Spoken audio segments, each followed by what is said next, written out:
I want everyone to remember this moment because today, June 5th, may be one of the very last times we are talking about the hypotheticals in the SEC and not legit things that we're hearing going into July, fall camp, and eventually week one, what will be an incredible college football season. But welcome on into the Overtime Drive. He's Dave Shumate. I'm Cole Thompson. We apologize for the late delay. Unfortunately, my other job requires me to have to be on call when the Astros decide to get into a rain delay. I already did 1 hour live stream. I don't need to do a second hour live stream. Blame the rain in Pittsburgh, Bear. Dave was willing to be cautious and careful. He was willing to sit back and allow me to get on home. So thank you for being patient.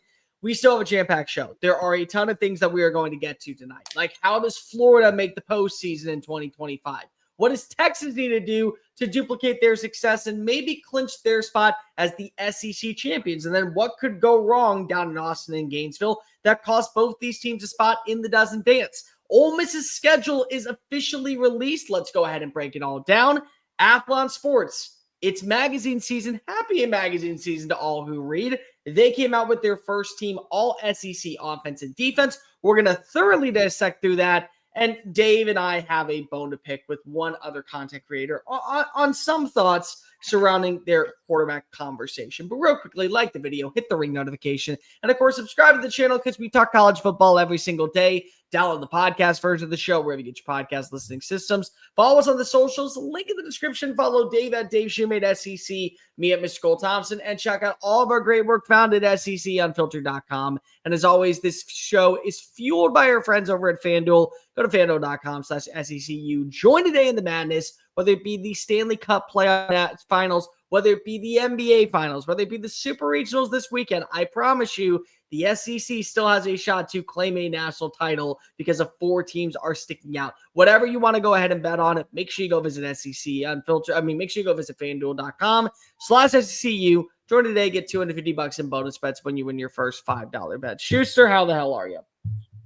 Bear, I'm better than the people in Pittsburgh. I have to sit for the rain delay to not see the rain delay that hasn't even started. Nothing is still happening right now. That's how bad. Yeah, question for you, Bear. Where are the Stros in the West right now? This is about the time I start paying attention to Major League Baseball. They're in first place. Who's in second? Mariners, and they can take a 2-game lead over them. The A's in last. Yeah, they suck. The Rangers are third. Yes. I didn't say this about the time. You see the Braves blew a 11-3 lead. 0.0% probability for a win for Arizona. You don't ever see that in Major League Baseball. I mean, you don't really see that in college. I mean, I guess Murray State almost did it, but you don't see it a lot at any level. But like you said, especially the Major League level. Well, dude, here's the funny thing. So I have both Eugenio Suarez and Lourdes Gurriel on my fantasy team. I was losing up until the 9th inning. I'm now winning because of they're getting both double. They're getting an RBI double and they're getting a home run. So 3 of my 4 RBIs today came from that 9th inning. You a Bear? Again, I'm a little selfishly happy about. I'm also a little annoyed because of you have to start talking about it. Like, Bear, who'd you pick in your first pick in your fantasy baseball draft? Wait, what?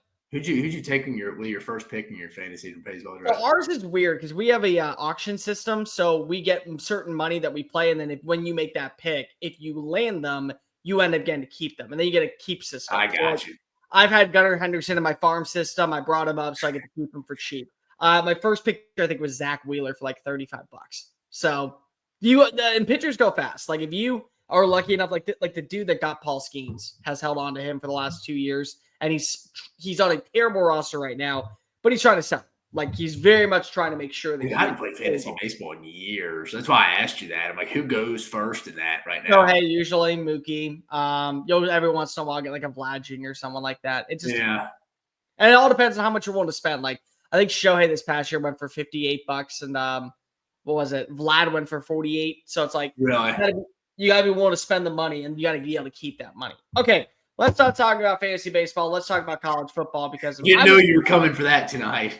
I'm exhausted. I need things to do, and I need to get ready for my day tomorrow because I'm in a wedding. Needs to get back to his dogs, people. No, I'm in a wedding this weekend, so I got a bunch of things that I still have to plan for. Like I am out of commission starting tomorrow at 4:00, but we have to just break the elephant in the room. Some of you probably are clicking on this thumbnail because of somebody you see in the thumbnail, and I want to preface this by saying I understand the person and I understand the take. I also can push back on the take. And I'm not saying that his opinion is wrong, and I'm not saying that our opinion is right.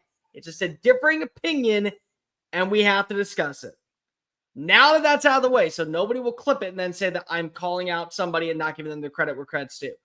Josh Pate, you know him, probably the name that people talk about most in college football, especially in this content, came out with his projections for the SEC top 10 rankings and quarterbacks. And there are some things that we should discuss about it. So, Dave, I'll let you handle this because you were very fired up when you saw the list when it first came out. I was not on edge, but I understood Not it. really fired up. I just think sometimes there's some contradicting in the sport where, like, again, he didn't have Ty Simpson or Gunnar Stockton in. I think he just did the top 10, right? He just did his top 10. And I know he's not as high on Georgia. He's kind of – I don't watch the show regularly, but I think there was a clip I saw where he was talking about he wasn't going to be high on Georgia kind of going in. This is what you – maybe I misquoted. Maybe I'm thinking somebody else. But I kind of knew he wasn't high on Georgia at that point. But I still anticipate him having them in his playoffs and Alabama, I think. And I just don't think – if you told me Alabama – in Georgia, whether that's Ty Simpson, whether that's Gunnar Stockton or Puglisi, like either of the three, hell, Keelan Russell for Alabama, throwing all four. If those guys are not in the top 10 of quarterbacks in this league, I kind of have a hard time envisioning them making the playoffs. So I think, like, if you I'll be interested to see if he has Alabama and Georgia in the playoffs, which I think he probably will. I think a lot of people will. But it's interesting you didn't really – and he said this was on projection. If this was going into the season, I get it because there's not any real sample size for that. But, like, projection, I mean, if you're going to project how the end of the season ends, I feel like you kind of got to be bold with a little bit of prediction or at least move someone up that a lot of people aren't going to have in the preseason. I don't know. I just think it's kind of contradicting. If they're not going to finish in the top 10, that's how you think it ends at the end of this season for the quarterback rankings of the SEC. I have a hard time seeing Alabama or Georgia making the playoffs with bottom tier quarterback play in today's college football, where your quarterback at the most important position in all of sports has to be a top player in your team, top 3 to 5 player in your team, and is a reason why you are winning football games. Here's my take on it, because if I see your point, I do, but I also see Josh's point. And the reason I bring this up is because of I don't have Gunnar Stockton in my top 10. Now, my list is also different than his. I'm going in with the preseason rankings. So I'm not projecting and saying that X player is going to be better than Y player and that Z player is going to be the dark horse sleeper to come out of nowhere. So it's a little bit different of a feel, but I understand it. I do have Ty Simpson in my top 10. Now he is number 10. I'll just spoil the alert. Where do you have Gunnar Stockton at? I think I had 12, if I'm not mistaken. 11 or 12. I got to look back at the list. But still, I don't have Gunnar Stockton in. But I do have Georgia right now in the playoffs. Now, here's where this is the pushback. Dave is 100% right in today's college football, especially with it probably being 4 teams. For you to make the postseason, 95% of the time, your quarterback has got to be at least a top 10 player in its conference or a top 10 passer in its conference. Unless you have an elite roster. You have can't miss wide receivers, an exceptional defense, a run game that's going to bail you out of trouble, constant play on the offensive line that's giving you protection to connect downfield, the ability to have that tuck and run mentality when you're in the red zone and have multiple options to go to. Like, if you have all the pieces there and it's a game managing, middle of the pack, average quarterback, I think you can make it to the college football playoff. The problem is that Georgia doesn't have that right now. Or at least going into this year, I don't think that they have that. I have questions on their offensive line still. I have questions with their run game. I have questions with the new wide receivers coming on in. I think that what they lost this past offseason, while it is still Georgia, defensively, you are going to be missing some elements. And you are banking on finally getting whoever is that pass rusher to live up to the expectations. Because let's just call a spade a spade. Jalen Walker was awesome last year at the linebacker spot, but Michael Williams was somewhat underwhelming. And I want to see Elo Meduzzi be able to come on in and be that enforcer, but I got to see it first. So Georgia doesn't have that elite roster to where you can say Gunnar can be in middle of the pack to below average quarterback and carry us into the playoffs. But Alabama, for me, they may have that roster. Now, I do have my questions with Alabama, but they're a lot few and far between. I think Alabama has 3 of the best wide receivers in the country, especially 3 of the best wide receivers in an offense that's going to allow them to be elevated. I think that they have a good defensive line. I love their secondary. I think that they have a solid offensive line despite losing some pieces like a Tyler Booker. Like, you still have some veteran talent there. And I think that you upgraded by moving off Elijah Pritchett. So I like Alabama enough to where I can say if Ty Simpson is number 10 of the quarterbacks going into this year, there's so many other ways because of I trust the quarterback system, I trust Ryan Grubb, the play caller, and I trust the personnel around him to elevate that status to where he can be number 9, but he still is going to make the playoffs. David and I got an argument about this. Last season, there was a niche for Tennessee. Tennessee trusted its ground game. They knew how to run the football, and they were a physical brand in between the trenches, and they had a great defense. Nico Iamaleava could be the number 10 quarterback, and you can make the playoffs because if you had that identity. I also think they had a very beneficial schedule, and I would say this. I think he's the exception, not the rule. I mean, how many times are we sitting here saying you're getting subpar, certainly below bottom tier of half the conference quarterback play, and you're still making the playoffs? I just don't see that. But what Nico thing is that you had that punch that was able to be, hey, if you can't break our first punch, we're not going to go to our second. Like, remember when J.J. McCarthy, and McCarthy was a fine quarterback in the Big Ten. I'm not taking shots at him.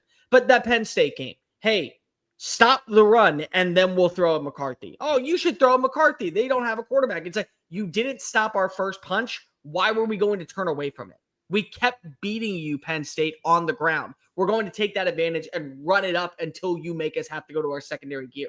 That was Tennessee last year in most of the situations. If you can't stop our ground game with Dylan Sampson and our defense is in trouble, then maybe we're going to have to turn to Nico, and this is where things get out of control. But besides that, it didn't feel that way. So this is where I agree with Dave.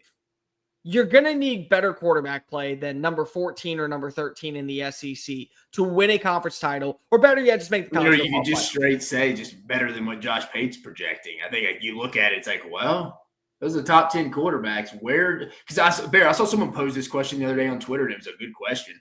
I forget who it was, but like, if there was one player that you wish you could find out how their 2025 season. I know who it was.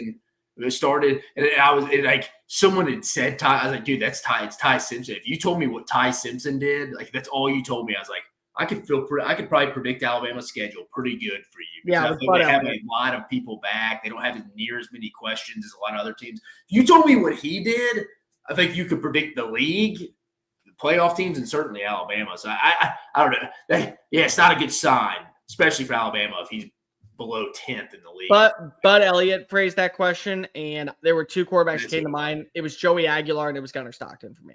And the reason I say that is because of if Tennessee has better quarterback play than Nico, and their defense is still pretty sound, with their way their schedule is, they may still have a shot to go to the playoffs. And then Gunnar Stockton, same thing. Looking at his stat line, looking at if he was out there, because it's going to tell me one of two things, Dave. Number one, it's going to tell me, well, he's either playing and he's playing at an efficient level, or he got benched for Ryan Puglisi, and now we know that this was the kind of the marker of where they're on a scale of 1 through 10. How 10 being the most confident thing you could ever be in, be confident in. 1 being there's no way this is happening. How confident are you that Joey Aguilar will be better than Nico was in 24?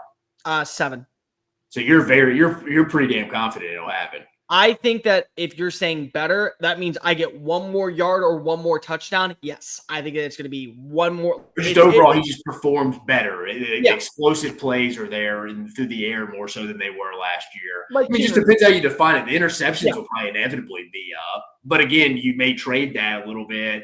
Trade that for 1,000 passes behind the interceptions. Let's be honest. This guy's throwing an interception on a last heave before the half, and it's picked off in the end zone. That's a little different than just a random pick in the first quarter, obviously, deep in your own area. But if you're hitting some more explosives, you may give up a few more interceptions as well. Which you trade 2 interceptions for an extra 750 passing yards and 3 touchdowns. Like that. Like that's yards. It's just like touchdowns I would care about. But it's just it'll just be interesting to see how it looks. No, I mean, he wasn't in the top 10. And again, I understand if Tennessee doesn't go back to the playoffs this year because of the entire offense was built around Nico and what it was supposed to be. But it's not like Nico set the world on fire to where the bar was here for the next guy to reach. Like if he ends up just being more consistent with the ball, it's a more vertical passing approach, and he builds that rapport and one wide receiver. Again, one dude. I don't care who it is. Mike Matthews, Travis Smith, Braylon Staley, whoever wants to be that guy, Chris Brazell, like whoever that is, you end up saying, I got you, bro. I'm going to be wide receiver one. You end up doing that. Like so many other things to just become more beneficial because nobody wanted to do that on a consistent basis last year for Nico. Like that was the other thing that I consistently was complaining about. I said on Sunday Funday. The reality is that I have more questions than just Nico for this team going into this year. It's not just him, but he was a big question. So you eliminate a big question by putting another question in. It's not like that Nico was the solution and this finished product that we knew going into this year. And now that he's off to UCLA, we're going to go ahead and over-fixate on what was supposed to be his overall outlook and that what Tennessee is going to lose. Like, that's how I feel. Yeah, I think that he's going to be better in terms of production for Tennessee. Doesn't mean Tennessee's going to be better, but I think he's going to be better than what we saw last year. Yeah, I think it's I'm about probably a 4. So me and you are a little bit opposite ends of the spectrum on it. We're both on the I don't think he will be as good as Nico was last year. You're 7. You're pretty confident, Bear. We'll end it with this. If there was one player that you saw in that top 10 that you would remove to throw in either a Ty Simpson or a Gunnar Stockton, who would it be? Let me pull up his list again. I can answer this real fast. I still have questions for Jackson Arnold. Like Arnold, I get it. He's in a great system. I get it. He's going to be bailed out of a lot of trouble. But also, that's where I can understand where the frustration sets in. Why is there no Ty Simpson, but there is a Jackson Arnold? Because Arnold may have the athletic traits. And again, I was very high on Arnold last year, and I'm not ready to sell my stock on him entirely. But when you say that there's a great supporting cast, he's got a good offensive mind, he's got great weapons. Do you not have that in Alabama? Like if that's going to be your argument here, then if you have that at Auburn, you certainly have that at Alabama. And honestly, Alabama and Auburn both have 2 wide receiver 1s, and one's going to play the wide receiver 2 role, and they both have pretty decent wide receiver 3s. Like, so it's not like one of them is so much more better in terms of production. And I don't know what I'm going to get at all in Ty Simpson still. I have at least an understanding of what I'm going to get when it comes to Jackson Arnold. Yeah. No, I have 2 looking at his now. I would say they're both on opposite ends of the spectrum here. DJ Lagway health. I mean, what if something happens with his health? He plays in 2 to 3 games this year. He ain't finishing in the top 10. That would be a concern of mine. And then I think Marcel Reed at 9. Talked to A&M a little bit earlier. Very confident about everything on their roster. But even someone internally is like, I just don't know, like about Marcel. So Marcel Reed would be a guy that would not shock me if he finished outside the top 10 that you could replace. Ty Simpson could replace either one of those guys. I will say I'm very glad that Pate put Taylor Green in there because I was starting to feel like a dying on a hill that he was going to be a top 10 passer in terms of. No, he's good. He's just got to have help. Like he'll go a little Jalen Milroe on you where he'll see some ghost and take some sacks and the pocket awareness isn't great. Concerns me a little bit with the wide receivers, like their lack of ability of the wide receivers. And I think they may have downgraded a little bit at the offensive line. They don't think so, but just one person's opinion. I could be wrong. I just think them losing guys like Patrick Kudus and then just replacing with love him, Corey Robinson from Georgia Tech, and they brought in a UCF transfer. Just think there could be some trouble there. So, I mean, I think Taylor Green's got to have some help. So, again, I think his either success or lack of obviously will be attributed to the other positions on offense. Like, review, hit subscribe, make sure that you're following on us. And by the way, I'm just going to say this, like, I have nothing against Josh Pate. I think that his list, it's his list. It's my list. You know, it's a list. I don't really care that much into it. I'm not going to go too much into a deep dive. So regardless, I'm just, I understand the frustration. I do. I want to preface that, Dave, because I get your frustration when you say that. Yeah, I mean, I don't even, it's just something I know. I feel like a lot of people do that. Like, you'd probably go look at a couple other people's, and it's like, guarantee you they have one or Georgia or Alabama in the playoffs, but they don't have either one of those guys in the top 10 of their quarterback rankings. And it's like, yeah, I don't know if that math adds up. This guy, no Gunnar Stockton, Georgia in the playoffs right now. That's fair right there. Still his math, 2 + 2 = 5. Eagles 17 in my eyes. Thompson Tech, 2 + 2 = 5. Again, I'm in a tech school. That's why the Red Wolves are definitely one where you don't get information. School, that's why. Damn. Let's talk about the Gators. Let's talk about the Longhorns. Both teams, different outlooks last year. Both teams that may feel pretty confident on the direction underneath their head coaches. We'll start off with the easy one. That's Texas. very few things to say negatively about this team. You're one in the SEC. You're playing for a college football playoff. You're playing for an SEC title. You lose 3 games, and 2 are by the same team. And 1 is a conference game, and 1 is in the conference championship. So not that much to complain about for Texas and the identity that they established last season. Going to get back a healthy CJ Baxter. Love the additions that they brought in the transfer portal. I've already made this clear. I think Jack Entries is a top 3 addition just in the SEC this upcoming fall. I think Emmett Mosley is going to be a really good wide receiver. Love the names they brought in on the defensive line.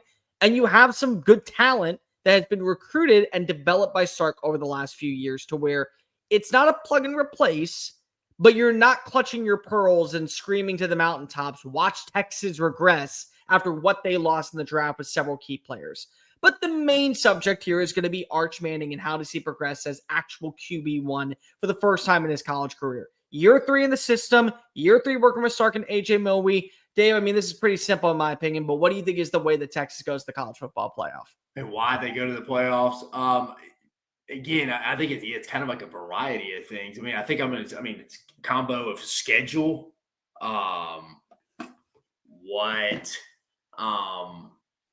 Sark's the foundation piece he's laid. They show they're a true contender. They're still just trying to get over that last hurdle of winning a national title, winning a semifinal game to get an opportunity to play that game. But it's kind of, to me, why I have confidence in Texas this year. It's really, I lean towards, obviously, the front 7, if you're talking about some position. I mean, they got to replace some guys internally on the defensive line. But you hear they brought Cole Brevard from Purdue, and they brought the kid in from Syracuse, so I hear he's done a pretty good job from Elijah Robinson. Watson's awesome. His film, it's very limited, but it's awesome. Great. And then I would really just say, Bear, there's not a perfect year. There's not a better year for them to kind of go through this true rebuild foundation, how much they lost on offense.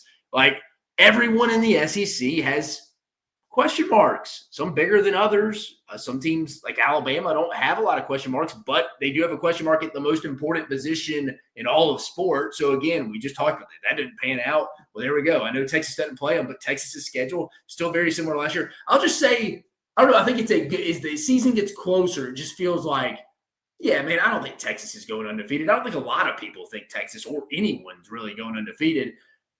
But this could be a good year where, hey, it was a 10-2 Texas team, took maybe some lumps, not necessarily losses early in the year, but I do just think with the way a lot of teams are rebuilding in this season, maybe by season's end, Texas is rocking and rolling a little better, just a little bit better. It's all it takes in the end in Atlanta in the SEC championship next year. I mean, again, I don't think there's been a better year in a long time for them to have the overhaul that they had offensively for this year, because I'm like, I don't know if it'll really matter with the schedule, and also everybody else has question marks. As weird as a reason as that is, it's just kind of, I know you're higher on Texas. I mean, I think they had major question marks on offense, and I know you're a little higher on them than I am. But no, I mean, I think there's reasons to really like this team. But no, I just think it's kind of time's up right for them to get right back into the college football playoffs. Did you say why they couldn't or no? Why they could. No, I didn't say why they couldn't. Okay, so here's why they could. And this is going to basically be for clips to go on social, but it also is, I think, a real thing. Because the culture carries on over into year 2 in the SEC. That's the reason why. They're losing 4 starting offensive linemen, 3 caliber wide receivers, a quality tight end, multiple defensive linemen, 1-star defensive back, and a few other pieces along the way that were depth, whether it be to the transfer portal or to the NFL draft. They're losing a lot. But I remember back in the days of when Kirby finally got the helm underneath him and he finally felt settled. And the same thing with Urban Meyer when he was down in Florida. And then, of course, Nick Saban. You never panicked. You just knew that the next group that was coming on in was not only well established, but they were well prepared for any given moment to take on over. And so the culture over the last 3 years that Steve Sarkisian has implemented, not treating it like he's in the Big 12, but starting to recruit guys that he knows are going to the SEC, and they're going to be big-time players at Georgia and Alabama and LSU. They're coming on in. They're not missing a beat. The wide receivers, Ryan Wingo, 5-star talent. He's actually taking over and looking like a 5-star talent. Guys like Jack Entries, not missing a beat when it comes to, hey, I've already learned the playbook. I've caught up to Pate speed. And people on the roster are holding him to that level. Defensively, having a Mookie Tapp. Defensively, having an Ant Hill. Having a Colin Simmons act like, I've been here before. I got my feet kind of wet. Now I'm going to dive headfirst into the pool. Like with that culture level, if you have that finally established at the way that I think Steve Sarkisian can, then there's very few things for me to worry about because of it's back-to-back top 5 recruiting classes, including a number 1 recruiting class. They have great depth on this team from last year that is now going to move into another role. They've been properly, I think, coached up to where they felt confident if they ever had to fill in as a part-time starter. So you add all these things together. If the culture is as promising as it's looked over really the last 3 years with Steve Sarkisian, 10-2, it's Texas. They're going to the playoff. Like they can go 10-2, take their lumps, maybe lose to a Florida or drop a game to Georgia, and then I don't know, maybe it's Oklahoma and Red River. It's one of those things. But they find a way to still get back on the horse. Because here was Texas. For a while, you felt like they were almost there to turn the corner underneath Tom Herman. They were almost there to turn the corner underneath Charlie Strong. There were some things that you really liked.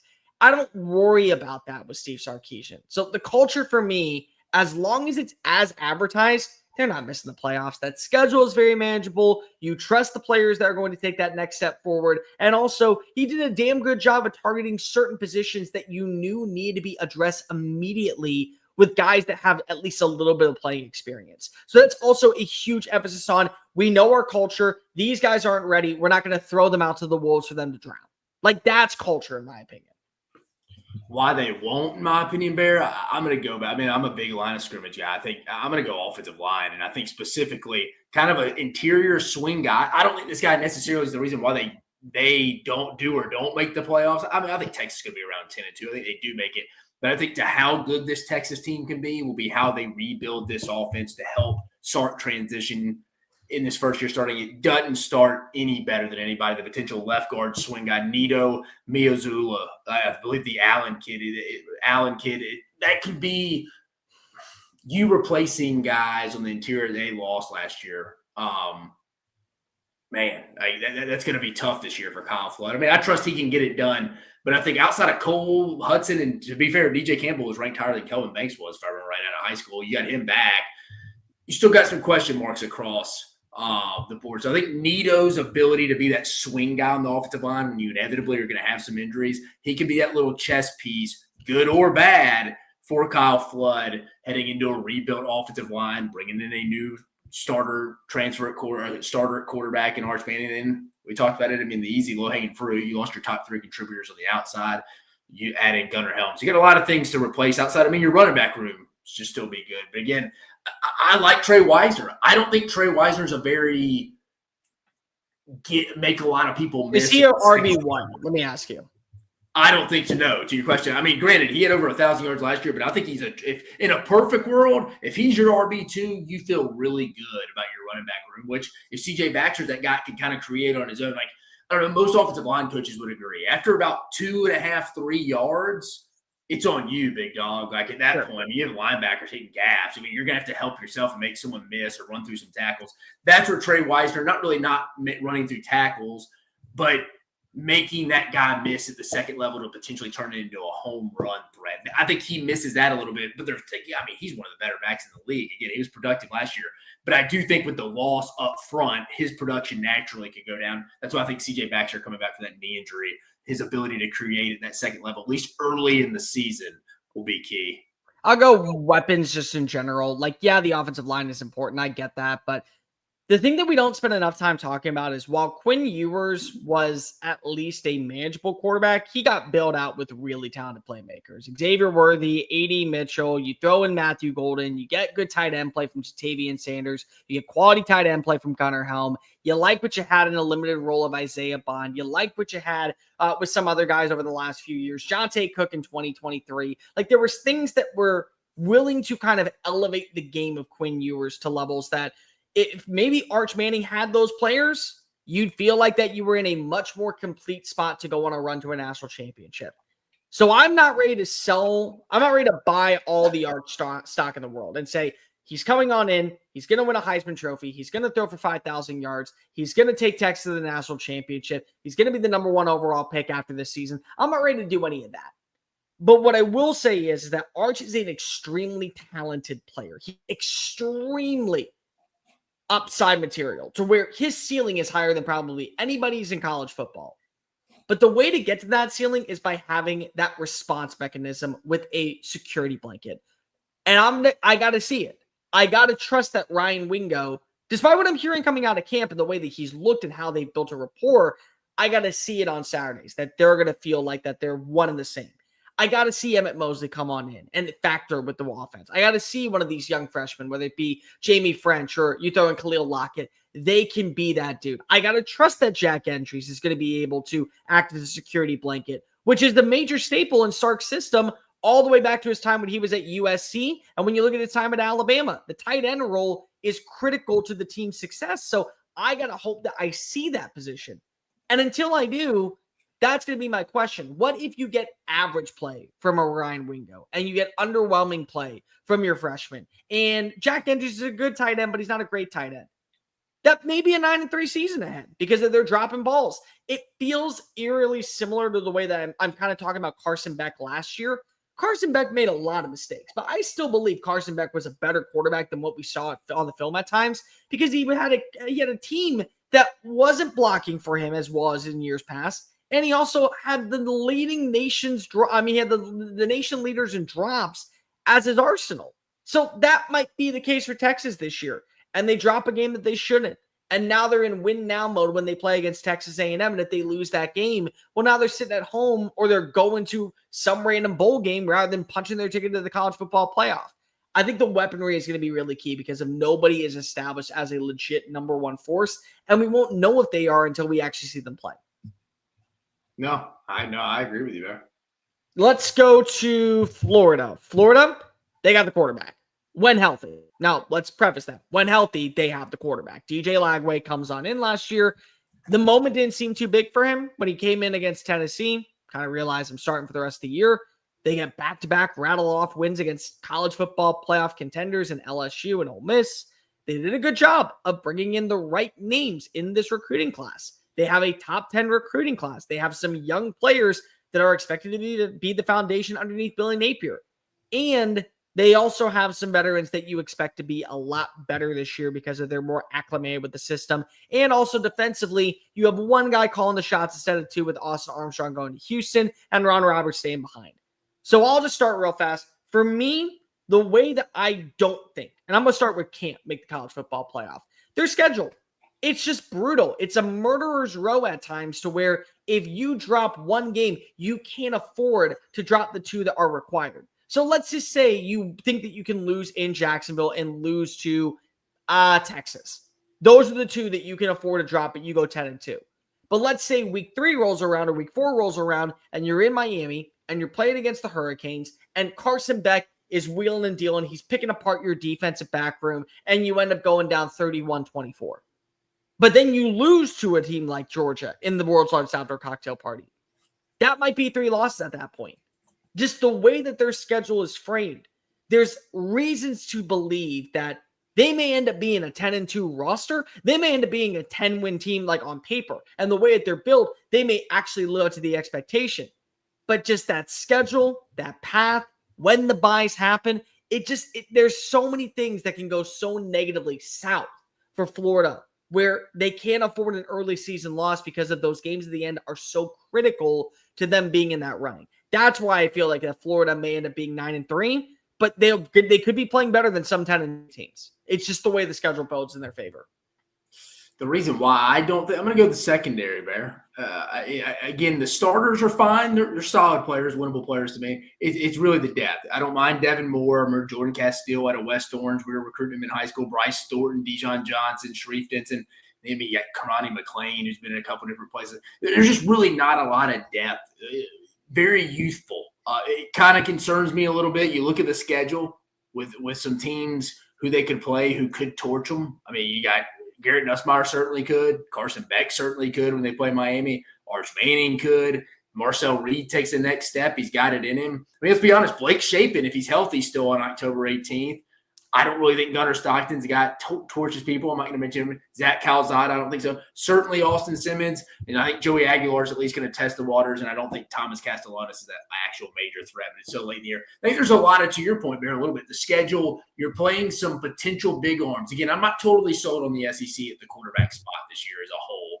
I think there could be some surprises and it overachieves as a position group as an overall conference. Or I also think it could be a little underwhelming. But they do play some guys where – if things go, again, I'm big on Austin Simmons. I think he's going to be a good player, but you factor in guys like Blake Shapen and potentially Marcel Reed taking that next step and Carson Beck transitioning to Miami early in the season. Well, the secondary could be a little bit of trouble, in my opinion.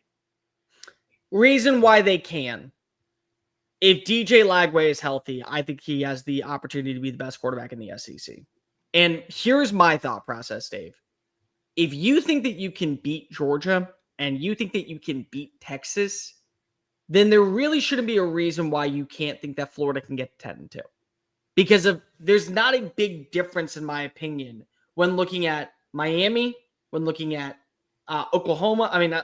Texas A&M, when looking at Kentucky, when looking at all these other teams, and then saying, nope, can't get past LSU, because we already did last year, but we can't get past them this year. Can't get past Georgia because we couldn't last year, so we didn't this year. We can't get past Ole Miss, even though we did last year, and we can't this year, and the roster is completely different. It all comes down to Lagway. Lagway fully healthy, there's an opportunity for him to be the most clean, concise, polished decision maker. I like the wide receiver room. I think Dallas Wilson is going to be a stud. Like, I think he is going to make that same impact that Ryan Williams had last year at times, and he's going to have that highlight moment where like, holy crap, that's what we can expect at Florida. And then I think that there's some other players that you trust are going to have some big time plays this year. Like Jaden Baugh is not getting enough respect, I think, going into this season. He may end up being the best running back in the SEC. I think Hayden Hansen, in another year in the system, may be a very under-the-radar tight end this season. I think that you can get really quality play. Like, nobody brings up Aiden Mizell, and I understand that his body weight is a little bit of a problem, but he has some speed, and he's got good hands, and he can make defenders miss in space. So if Lagway has that it factor, the way that I got to see him play when he was in high school, and the way that I saw him play at times last year, and here's the thing that I think a lot of people don't pay attention to. Go back and watch DJ Lagway against Samford. Go back and watch him play against Tulane.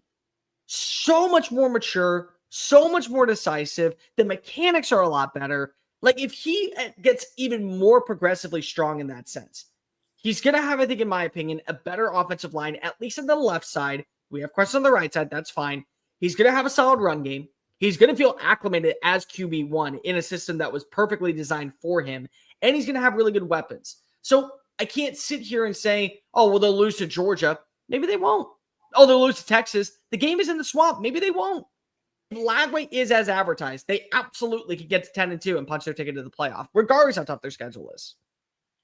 No, but I agree with a lot of the stuff you're saying. I think it's the most talented roster they've had probably since 2020, the last time Dan Mullen won the East, the COVID season with Kyle Pitts and Kyle Trask and them.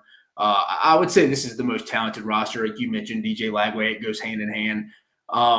Why they could make the playoffs, that's it. I mean, they've done a good job recruiting their kind of guys. A lot of the younger guys are true Billy Napier guys that are happy being in Gainesville, happy to be coached by Billy Napier. So I think it's a big year for them. I think it's a massive year. Obviously, I'm not breaking news with that. I think everybody can agree. So, no, I would say definitely because of the roster's as good as it's been in, 5 seasons. So I think that's why they could be. And, again, if he can stay healthy, they do have a potential dude at quarterback. And, again, you need that. So, I mean, they could definitely go on a run to make the playoffs. And if that all happens, with the schedule, they'll obviously have a lot of quality wins. So I'm going to go with the roster construction that guys like Jacob LaFrance, Billy Napier, and them have done over the last 3 to 4 years. Win total right now is at 7.5. And you can find that number, just like you can find any other number, over at FanDuel. FanDuel is proud partners with us here at SEC Unfiltered, and they're always here to give you the top-notch coverage and the top lines every single day for you to go ahead and spend some money. And when you spend some money, especially when you spend $5 right here at SEC Unfiltered, you can go win $250 in bonus bets. Just simply go to the app, download the app if you haven't already. It's safe, secure, it's super easy to use. And if you have an account, FanDuel Sportsbook is offering great promotions to all users, like profit boost tokens, new features like the Parlay Hub, build your same game parlay, or choose from one of the popular SGPs that is already made for you in the Parlay Hub. Whether it be on the Stanley Cup Finals, whether it be on the NBA Finals, Super Regionals this weekend, or win totals well before the start of the college football season, just make sure you go to FanDuel.com/SECU and get that promo code so you can win $250 in bonus bets. Get it on the actions and offers that you don't want to miss. Disclaimer: must be 21 and present in select states or 18 plus in DC. First online real wager money only. $5 first deposit is required. Bonus issued with non-withdrawable bonus bets, which expires 7 days after receipt. Restrictions apply. See terms at sportsbook.fanduel.com. FanDuel is offering online sports wagering in Kansas under the agreement of the Kansas Star Casino LLC. Gambling problem? Call 1-800-GAMBLER or visit FanDuel.com/RG. Call 1-888-789-7777 or visit ccpg.org/chat in Connecticut or visit mdgamblinghelp.org in Maryland. Hope is here. Visit gamblinghelplinema.org or call 800-327-5050 for 24/7 support in Massachusetts or call 1-877-8-HOPE-NY or text HOPE-NY in New York. All right, Dave.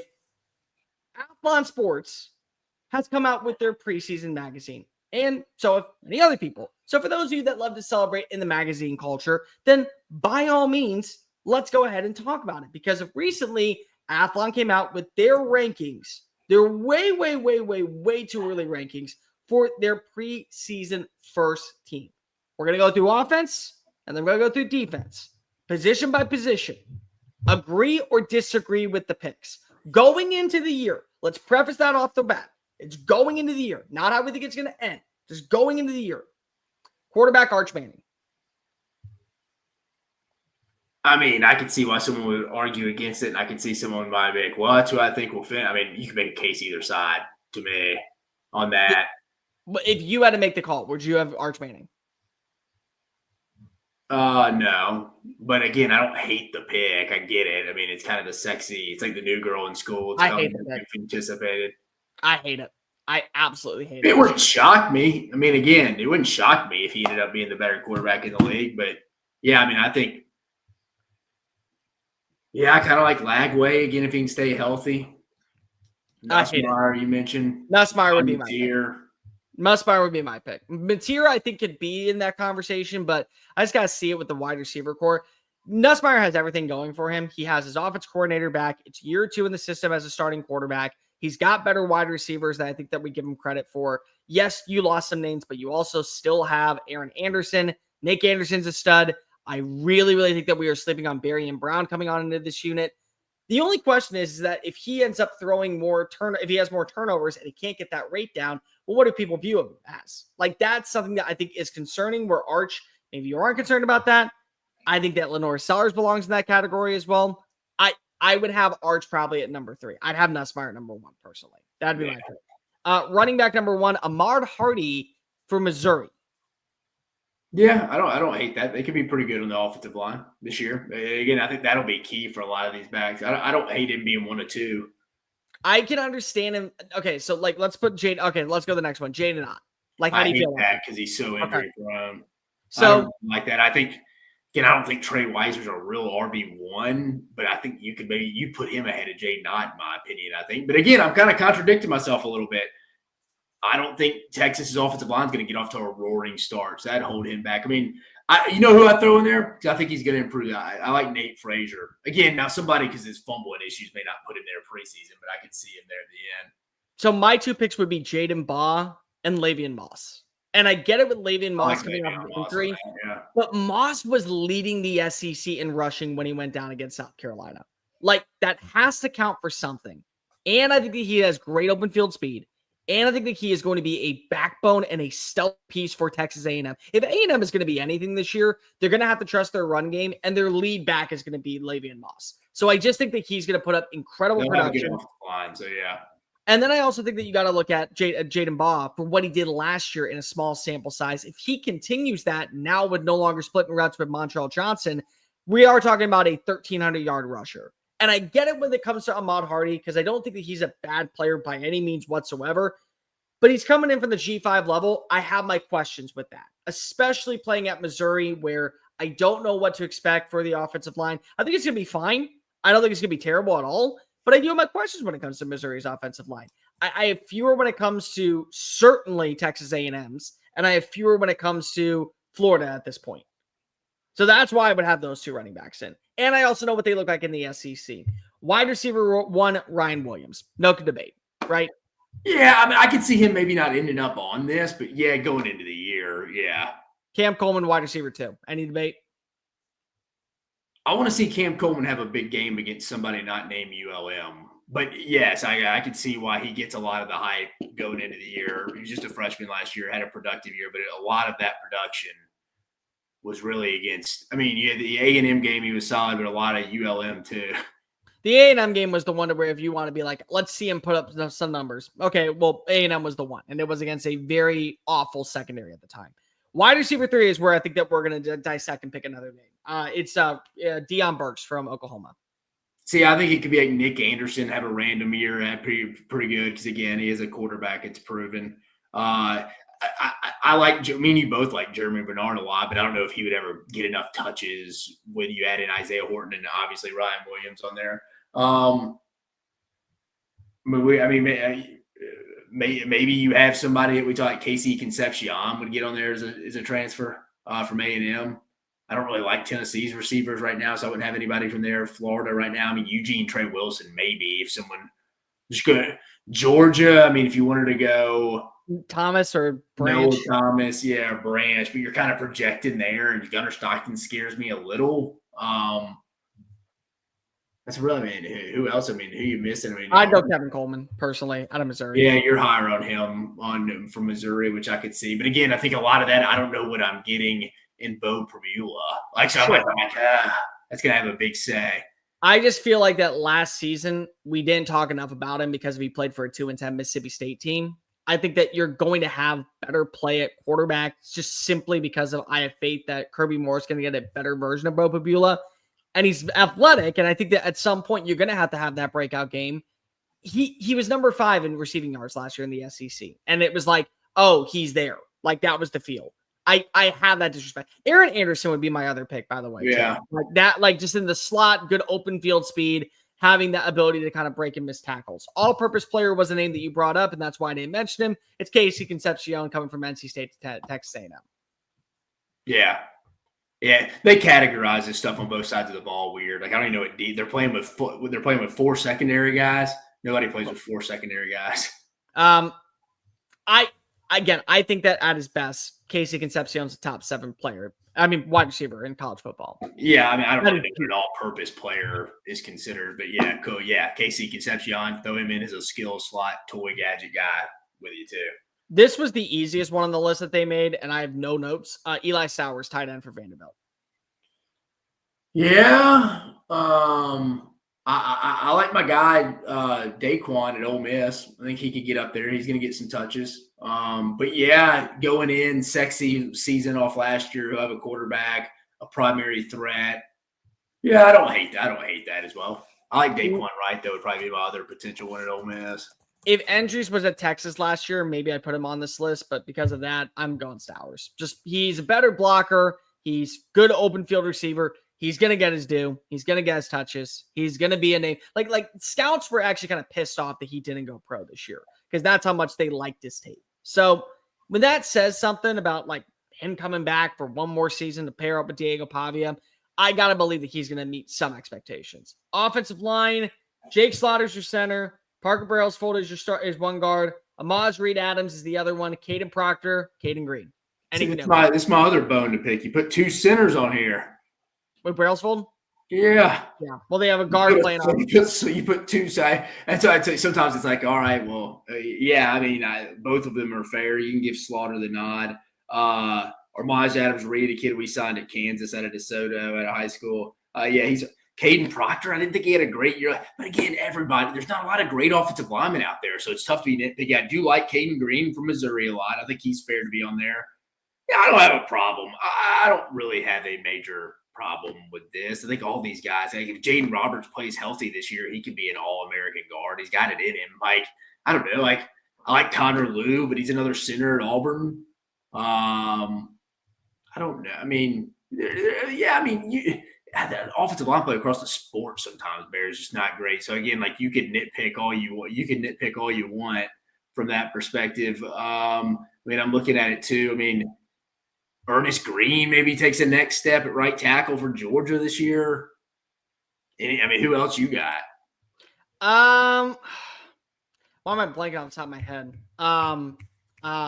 Right tackle for Oklahoma. I mean, not Oklahoma. Jaden Williams for Ole Miss. I think he could be a guy that maybe you throw in that conversation. Like, consistent last year. You saw a drop off when he was not on the field. I think that he may end up being one of the better right tackles in college football, and certainly one of the better right tackles in the SEC. Let's go to the defensive line. Dylan Stewart, Colin Simmons, Keldrick Falk, LT Overton.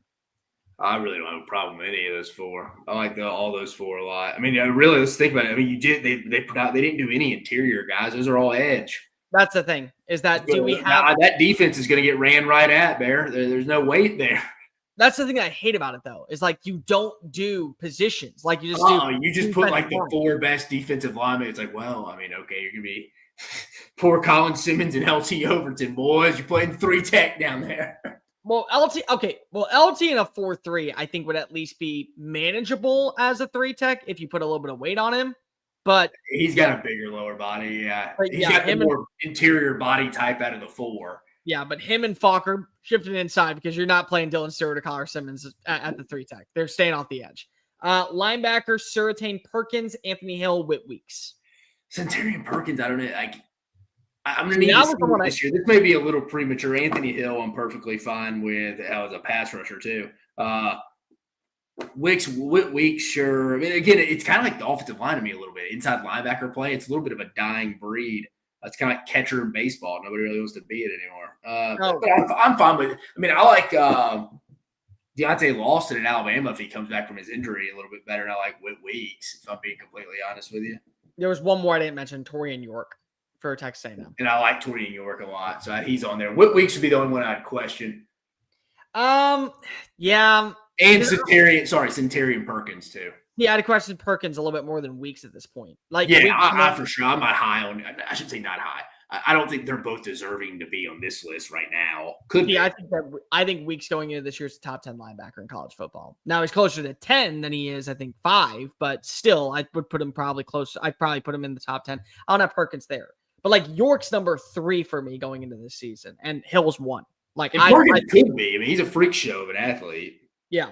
Perkins is one of those dudes where he has all the traits, but he's very similar to Harold Perkins. Like he doesn't have a home, like similar to Harold Perkins. It's like, do we want him as an edge rusher? Do we want him as an outside linebacker? Do we want him as an inside backer? What do we do with it? Like that's Perkins, and it works, but it also sometimes can be frustrating on where to put him. Cornerbacks: Jamal McCoy, Malik Muhammad.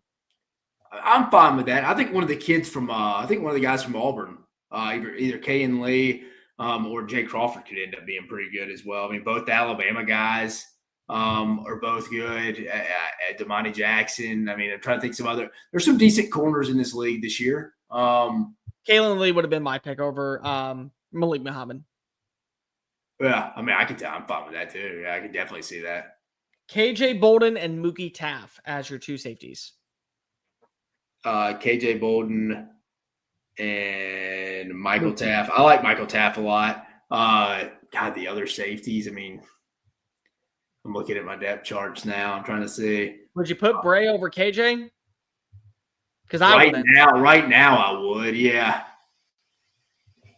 Yeah. I wouldn't. Right. I mean, right now I would. Now KJ's got the higher upside, but yeah, I agree. Right. Yeah. Right now. Yeah, I think I honestly would. I'll tell you who I would throw on there just because I think he's going to be so good. And I know I'm alone on this one. I think AJ Halsey is going to be great for LSU. Like, I am very excited to see him into this defense for Blake Baker because he looked awesome last year at Houston. No, and I mean, I think another name for LSU is the Virginia Tech corner. It came in that I heard they really, really high on Mansour Delane. So I think that's another kid that could potentially be on that first team. It's going to be a good corner list, I think, this year for the league. I won't go to kicker and punter because I don't think it's really that big of a deal. Peyton Woodring and Brett Thorson Be were a their good picks. year on special teams for Georgia. Yeah, I mean, it's big. You got both those dudes back. I mean, for sure. Barry- That's what people don't take into account in the offseason because it's not sexy. But come fall, man, woo, you need a kicker and a punter. Barry and Brown is your all-purpose kick returner. Hey, I mean, I'm fine with that. And then I have Cam no Shanks in Arkansas. I have no issue with that whatsoever. None, even in the slightest. Not even a little bit. All right. Like, review, hit subscribe. Make sure you're following us on all the social media channels. I'm exhausted. I want to get out of here. I've been doing like radio for 13 hours today. So let's just go ahead and knock this out.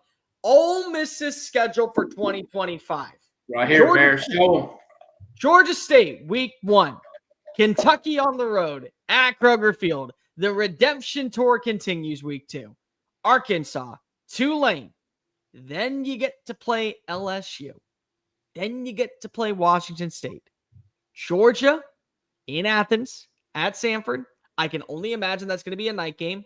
And then you play at Memorial in Norman. South Carolina, the Citadel in Florida, all at home. Close out the season on the road at Davis-Wade Stadium out in Starkville against Mississippi State on a Friday afternoon. Dave, most winnable conference game is pretty obvious. The most winnable conference game for the boys will probably be I'm going to go Arkansas at home. It's Kentucky. I could see that. I could see that too. It's just first road game. I could see that being a little tougher for them. I'm going to go Arkansas. But again, I don't hate your pick. I mean, yeah, I ain't going to argue with that either. Dude, Lane is not going to let anybody back on the bus. You could probably throw maybe Mississippi State in there. I don't do it because it's a rivalry game. And last year, remember how it got to like a close call at one point? You're kind of sitting there. It's on the road. So, but Kentucky, again, you can say Florida kept them out of the playoff. You can say LSU kept them out of the playoff. Kentucky kept them out of the playoff. If they would have lost to, say, let's say they lost South Carolina and they were 9-3. South Carolina would have had a better argument than them at that point because they would have had the head-to-head win. But the thing that stopped everyone from saying that Ole Miss belonged in that same realm as Alabama or South Carolina was they lost to Kentucky. That was the holdback on everything else. They're not losing that game. That is the most winnable game because if Lane doesn't put belt to ass in Lexington, there are going to be people who genuinely question what the hell are we doing this season. There will, because of the way they acted. Maybe a little bit of it because I was watching the game the other night, the Arkansas Ole Miss replay, just going back to see what our guy Jordan Watkins was doing. They dismantled them. And I know Ole Miss lost a lot, 2 different teams, but, man, I can't get that out of my head. I'm not very high on Arkansas going into the year. Oh, here's another guy that we could have put on that wide receiver list, Caden Lee. I think Caden Lee is going to have a very, very, very good year. I really do. Yeah. 3 most exciting game. That was next. 3 most exciting games? Just 1 most exciting. The most exciting for you. I think it's that LSU home game. I think it's a big game for both of them. I think you should expect Ole Miss to be undefeated heading into that one. LSU, depending on what they do in Clemson and Florida at home, could have a loss heading into that. They're favored to have a loss at Clemson. But I think that LSU game, again, those last 2 years have been phenomenal. The back-and-forth slugfest at Vaught Hemingway the last time they were there in 23, Jaden Daniels, Jackson Dart going back and forth. Ole Miss led for much of it last year, lost in overtime. I think that LSU's game got some juice with it with Lane Kiffin and Brian Kelly both being in Oxford and Baton Rouge. I'm fired up for that one. I go week 12, Florida. And the reason why is, okay, let's say that they beat Georgia State, they beat Kentucky, they beat Arkansas, they beat Tulane, they beat LSU, they beat Washington, then they lose back-to-back games to Georgia and Oklahoma because it's on the road. And then they come home and they beat South Carolina and they beat the Citadel. Well, now you're sitting at 8-2 and you have an opportunity to finish the year 10-2. With a year where many people thought this is not your season to kind of take that step forward. You lost it last year when Jackson Dart and all of them went pro. And that's the game that keeps them out of the playoff again. Because it happened last year.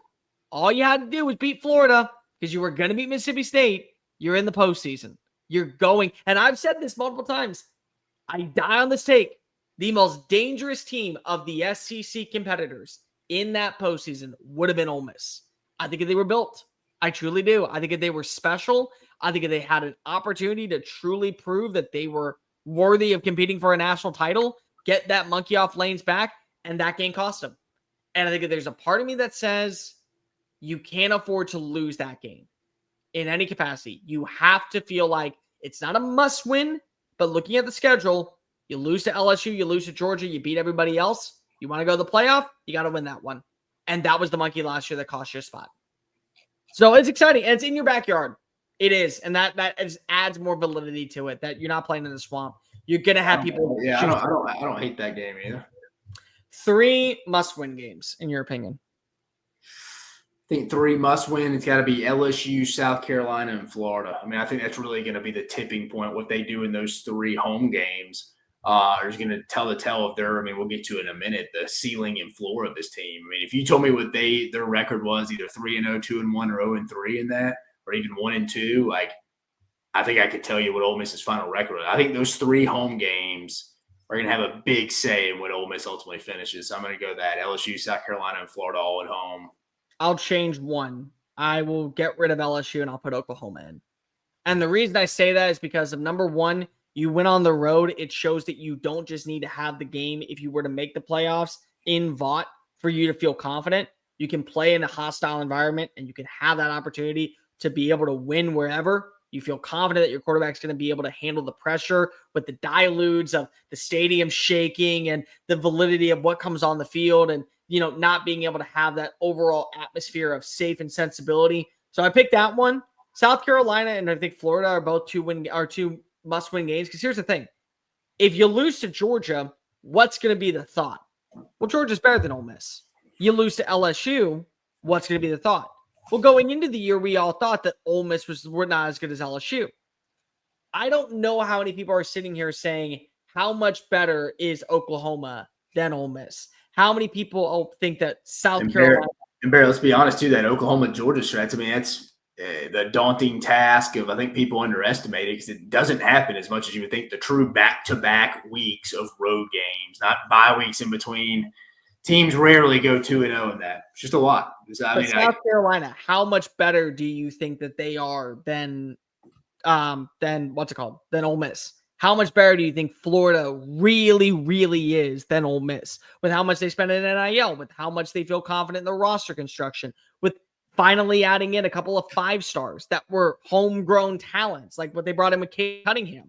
Like there is that section of Georgia's going to be better. LSU's going to be better. Yeah, sure. If Oklahoma and South Carolina and Florida are better, fine. But I'm not putting money down and saying that they are 1,000% going to be better than Ole Miss. Ceiling for this team. You think Georgia's for sure going to be better? I think that there's a clear separation going into the year between them and Ole Miss. Sorry. I thought you meant Georgia like from themselves last year. No. Georgia and Ole Miss. LSU and Ole Miss. South Carolina. Got you. Ceiling. Ceiling, I'm going to go 9-3. I just think this.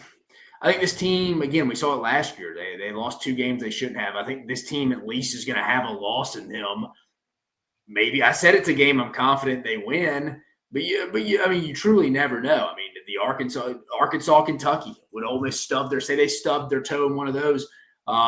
We talked about Mississippi State at the end. I don't think that happens, but I also don't see them going 3-0 against LSU, South Carolina, and Florida from that perspective. They'll in a sneaky Tulane game. You just never know. I think they'll drop one, and I think they're obviously going to face teams that are better than them. I think they'll lose 2 out of, like I mentioned, the LSU, Florida, South Carolina, and Georgia games, even at Oklahoma potentially. I think 9-3 is the ceiling, and that would be a fine year this year. And we'll talk about Florida in a minute. But I think 9-3. I can't go 10-2 right now because they lost so much, and I have major concerns about their secondary too, even worse than I have for Florida. I go 10-2. And it's more so a buy-in on Austin Simmons being the guy. Like, that's my thing, is that if Austin Simmons is as advertised and the way that we hear him coming out of camp, what he's doing and how he is so comfortable in the system, if you feel good about where your quarterback is, go through every matchup. Georgia State, Kentucky, maybe, I'm not ready to go that far just yet, but maybe Arkansas, Tulane, all better quarterback. You have the better quarterback. Washington State, you have the better quarterback. I think you have a better quarterback than what you have at Georgia right now. The Citadel, you have a better quarterback. State, you have a better quarterback. That's 8 wins. The other 3, if you feel like that Austin Simmons can reach his peak, might be at John Mateer's level.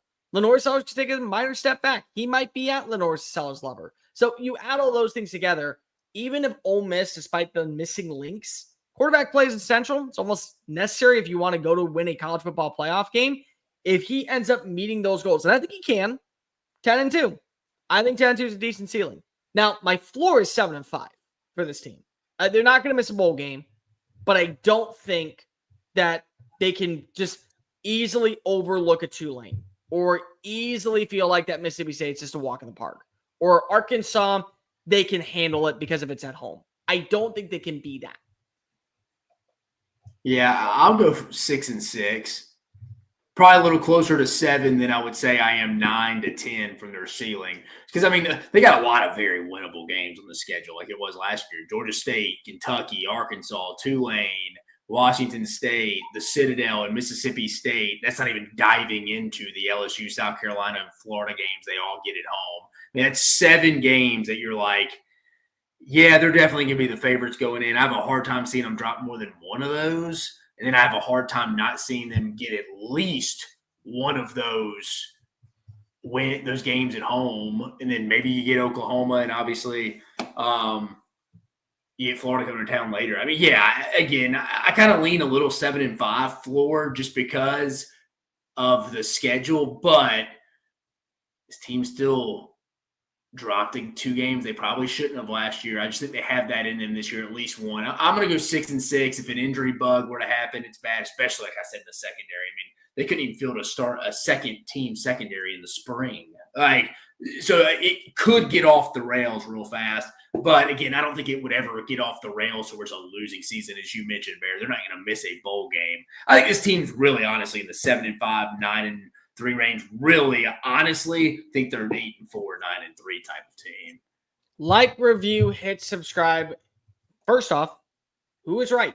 Dave, me? You think 10-2? You think 9-3? 7-5 is the floor? Which do you agree with? Let us know in the comments section. Follow us on social media at Mr. Cole Thompson, at Dave Shumate, SEC. Make sure you check out all of our great work found at SECUnfiltered.com. And if you haven't already, one more time, our show is proudly brought to you by our friends over at FANDUEL. Go visit FANDUEL.com/SECU. Joining the madness today, sign on up, get $250 in bonus bets when you win your first $5 bet. He's Dave Shumate. I'm Cole Thompson. We will be back on Monday night going through some of our most underrated players, some ways that other teams can make bowl games this year, other conversations. Mississippi State schedule is next on the docket, and many other things. But for Dave Shumate, I am Cole Thompson. Have a good weekend. Have a good rest of your night. We will see you on Monday. And remember, you only live life once. Might as well live it to the fullest. Bye.